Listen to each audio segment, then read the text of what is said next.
Start करें। 1 2 3 start. Exercise 3.1 के question number 3 को डिस्कस करने चल रहे हैं। इसमें हमको ये बताना है कि हमारे दिए गए इक्वेशंस जो हैं वो कंसिस्टेंट हैं या नहीं। तो इनकी कंसिस्टेंसी को चेक करने के लिए हमारे पास कुछ स्टेप्स हैं। पहला है कि अगर a1x plus b1y plus c1 equal to 0 और a2x plus b2y plus c2 equal to 0, ये हमारे पास अगर दो इक्वेशंस हैं तो सबसे पहले कोफिशिएंट ऑफ x का रेशियो और कोफिशिएंट ऑफ y का रेशियो अगर इक्वल नहीं है तो लाइंस इंटरसेक्टिंग हो जाएंगी, जिसका यूनिक सोल्यूशन होगा या जिसको हम लोग बोलते हैं वन सॉल्यूशन, या इसी को हम लोग बोलते हैं वन सॉल्यूशन। वन सॉल्यूशन हो जाएगा और अगर सॉल्यूशन अवेलेबल है तो कंसिस्टेंट होगा। सेकेंड सिचुएशन है a1/a2 equal b1/b2 equal c1/c2। इस केस में कोइंसिडेंट लाइंस हो जाएंगी और इसके बहुत सारे सॉल्यूशंस हो जाएंगे। सॉल्यूशन है तो कंसिस्टेंट है। और लास्ट में a1/a2 equal to b1/b2 not equal to c1/c2, मतलब पैरेलल लाइंस। पैरेलल लाइंस का मतलब नो सॉल्यूशन, नो सॉल्यूशन का मतलब इनकंसिस्टेंट। हमारा पहला क्वेश्चन है 3x प्लस 2y इक्वल 5 और 2x minus 3y equal to 7। ये हमारे पास दो इक्वेशन दिए गए हैं। इन दोनों इक्वेशन में x और y के कोफिशिएंट के रेशियो को चेक करेंगे। तो रेशियो को हम देख रहे हैं कि a1/a2 जो है वो b1/b2 के इक्वल नहीं है, और अगर इक्वल नहीं है तो कैसा हो जाएगा, कंसिस्टेंट हो जाएगा। आइए इसके सेकंड क्वेश्चन को डिस्कस करते हैं।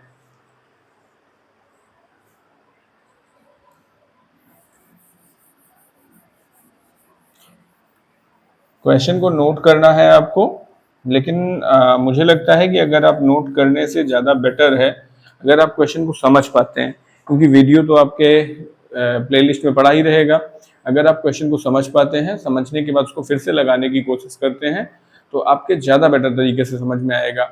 और अगर आप क्वेश्चन को नोट करने पे फोकस करेंगे तो आई थिंक सो आपको प्रॉब्लम्स हो सकती हैं।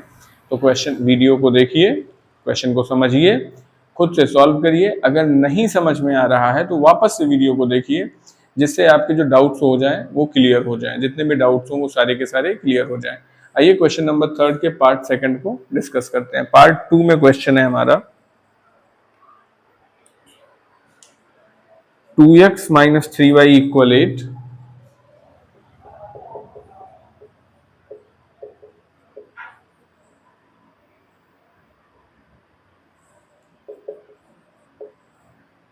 Four x minus 6y is equal to 9। चलिए, ये हमारा सेकंड क्वेश्चन है जिसको हमको सॉल्व करना है। तो सबसे पहले इस इक्वेशंस को इस पैटर्न में हम लोग राइट करेंगे।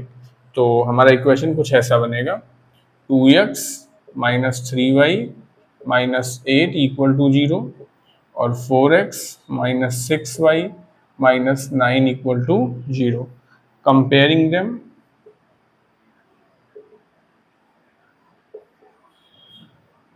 with a1x plus b1y plus c1 equal 0 and a2x plus b2y plus c2 equal to 0। a1 की वैल्यू 2, b1 की वैल्यू -3, c1 की वैल्यू -8, a2 की वैल्यू 4, b2 की वैल्यू -6 और c2 की वैल्यू -9। तो आप निकालेंगे a1 अपॉन a2, 2/4, 1/2। आप निकालेंगे b1 upon b2, -3 upon -6, minus से माइनस जाएगा 1/2। आप निकालेंगे c1 upon c2, -8 upon -9, minus से माइनस गया 8/9। आप देख पा रहे हैं कि a1 अपॉन a2 ये इक्वल है b1 अपॉन b2 के, बट इक्वल नहीं है c1 अपॉन c2 के, सो नॉट कंसिस्टेंट।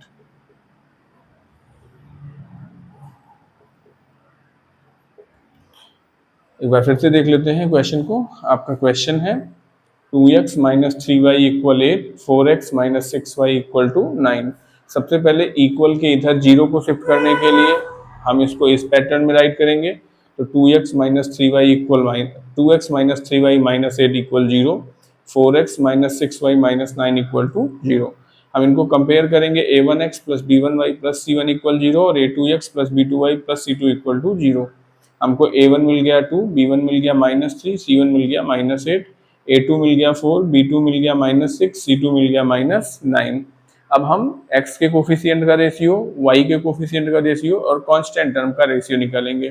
तो a1 अपॉन a2 आ जाएगा 1/2, b1 अपॉन b2 आ जाएगा 1/2 और c1 अपॉन c2 आ जाएगा 8/9। हमने देखा a1 अपॉन a2 इक्वल है b1 अपॉन b2 के, बट ये इक्वल नहीं है c1 अपॉन c2 के। इसका मतलब ये कंसिस्टेंट नहीं होगा।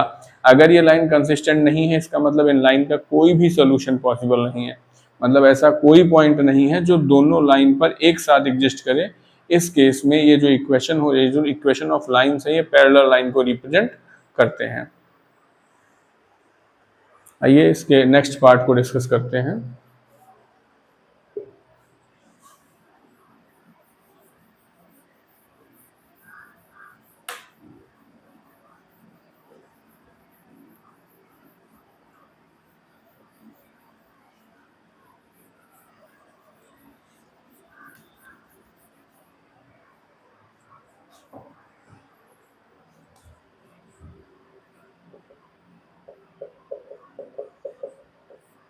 क्वेश्चन नंबर 3 पार्ट 3 देखते हैं।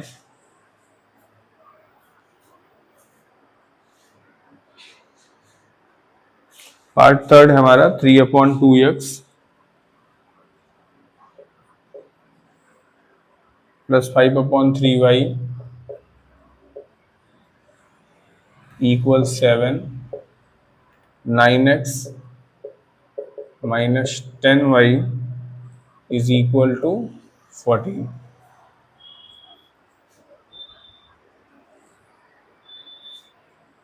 आइए देखते हैं ध्यान से। यहाँ पर a1 था। अभी तक हमको जो क्वेश्चन मिल रहे थे उसमें a1 की वैल्यू या तो एक इंटीजर हुआ करती थी पॉजिटिव में या फिर नेगेटिव में, लेकिन अब यहाँ पर हमको a1 की वैल्यू कैसे दिखाई पड़ रही है? As a rational number 3/2। तो हमारे पास दो ऑप्शन है। पहला ऑप्शन कि हम इस रैशनल नंबर की वैल्यू को एलसीएम लेके सॉल्व कर लें और इसको इंटीजर का फॉर्मेट दे दें। दूसरा है कि जैसे है इसको ऐसे ही सॉल्व कर लें। तो हम इनको इंटीजर का फॉर्म देने की कोशिश करेंगे। उसके लिए this one is equation first and this one is equation second. हम इक्वेशन फर्स्ट में 3 और 2 के एलसीएम से मल्टीप्लाई करा देंगे बोथ साइड। तो आप जानते हैं LCM of 3 and 2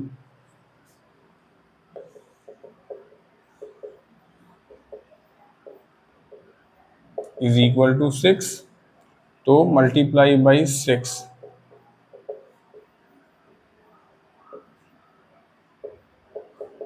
in both side of equation 1। तो 6 into 3/2x, 6 into 5/3y, 7 into 6, 2 3 जा 6, 3 2 जा 6 आ जाएगा, 3 3 जा 9x plus 10y is equal to 42। हम इसको राइट कर सकते हैं 9x plus 10y minus 42 is equal to 0। ये हमारा इक्वेशन नंबर 3 है। और equation 2 can be write as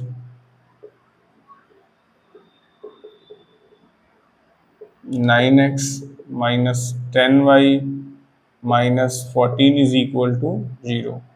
equation second को हमने राइट कर दिया है। तो a1 आ जाएगा 9, b1 आ जाएगा 10, c1 आ जाएगा माइनस का 42, a2 आ जाएगा 9, b2 आ जाएगा माइनस का 10 और c2 आ जाएगा माइनस का 14। a1 अपॉन a2 आ जाएगा 9/9 कैंसिल होके 1। b1 अपॉन b2 आ जाएगा 10/-10 कैंसिल होके -1। आप देख पा रहे हैं कि a1 upon a2 is not equal to b1 upon b2। मतलब इक्वेशन कैसा होगा? कंसिस्टेंट। आप देख रहे हैं a1 अपॉन a2 जो है वो b1 अपॉन b2 के इक्वल नहीं है।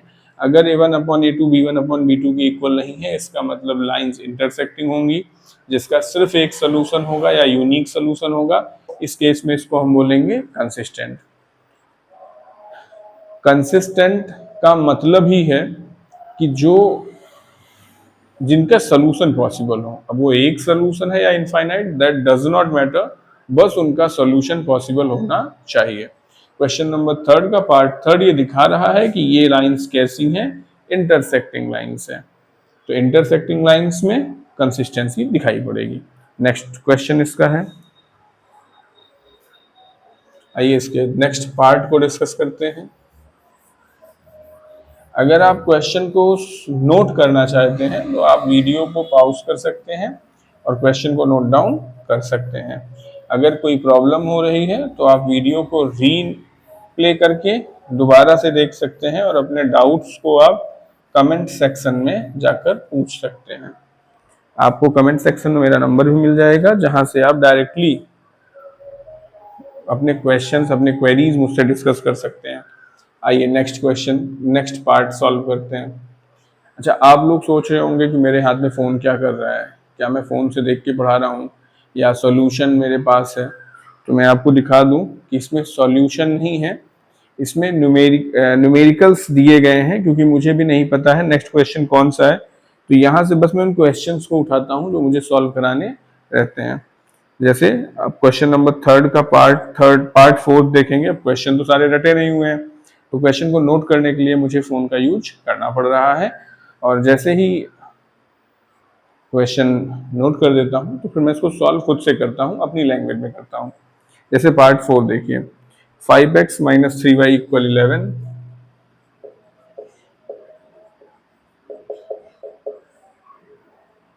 Minus 10x plus 6y minus 22।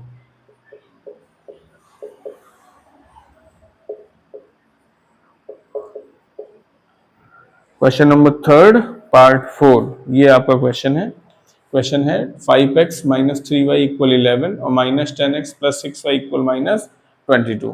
तो सबसे पहले हम इनको a1x b1y c1 a2x b2y c2 के फॉर्मेट पे लिखते हैं। तो आइए देखिए, 5x minus 3y minus 11 equal to 0, minus 10x plus 6y plus 22 equal to 0, comparing with, compare them. तो a1 5, b1 minus 3, c1 minus 11, a2 minus 10, b2 plus 6, c2 22।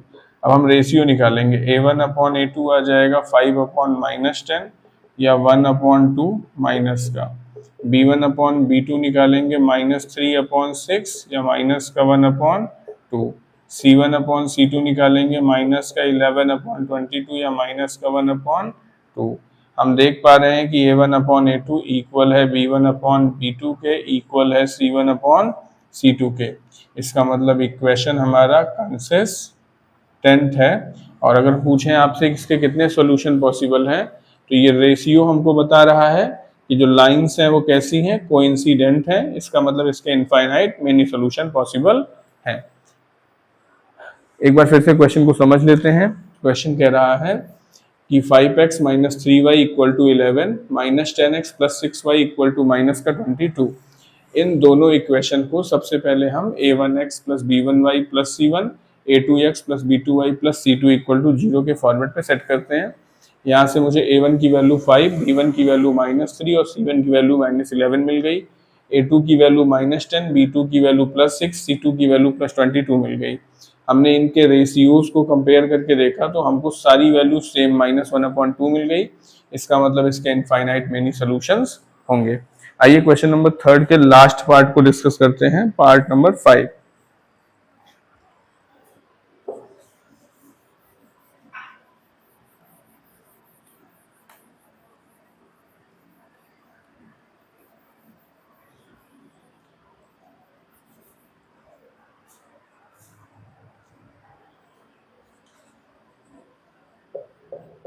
Part 5 है आपका 4/3x plus 2y is equal to 8, 2x plus 3y is equal to 12। पिछले question को जो हमने solve किया था, जब हमको कोफिशिएंट्स रेशनल नंबर मिले थे, तो हमने उन रेशनल नंबर्स को एलसीएम लेके सॉल्व कर दिया था।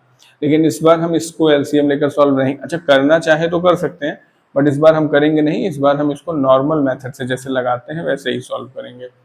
तो सबसे पहले a1 की वैल्यू मिल जाएगी आपको 4/3, b1 की वैल्यू मिल जाएगी आपको 2 और c1 की वैल्यू मिल जाएगी आपको -8, a2 की वैल्यू मिल जाएगी 2, b2 की वैल्यू मिल जाएगी 3 और c2 की वैल्यू मिल जाएगी -12। देखिए, एक दो क्वेश्चन लगाने के बाद हमको ये समझ में आ जाता है कि हमारे स्टेप्स क्या होते हैं। अब जैसे हर बार हम इक्वल के बाद 8 था, 8 को उधर ले जाते थे, साइन चेंज करते थे। इस बार हमने देखा दोनों सेम साइड है, हमने इसको सेम साइड ही रखा और साइन डायरेक्टली चेंज कर दिया। अब यहाँ से हम निकालेंगे रेशियो a1/a2, 4/3/2 या 4/3 इंटू 2, 2 2 जा 4 आ जाएगा 2/3। b1/b2 निकालेंगे तो आ जाएगा 2/3 और c1/c2 निकालेंगे -8/-12, 4 2 जा 8, 4 3 जा 12 आ जाएगा 2/3। a1/a2 is equal to b1/b2 is equal to c1/c2। इसका मतलब इक्वेशन कंसिस्टेंट। चलिए, इस क्वेश्चन के नेक्स्ट पार्ट के लिए आप हमारे साथ बने रहिए। नेक्स्ट पार्ट के लिए हम आपको जल्द ही नेक्स्ट क्वेश्चन नंबर 4 की वीडियोस को अपलोड कर देंगे। तब तक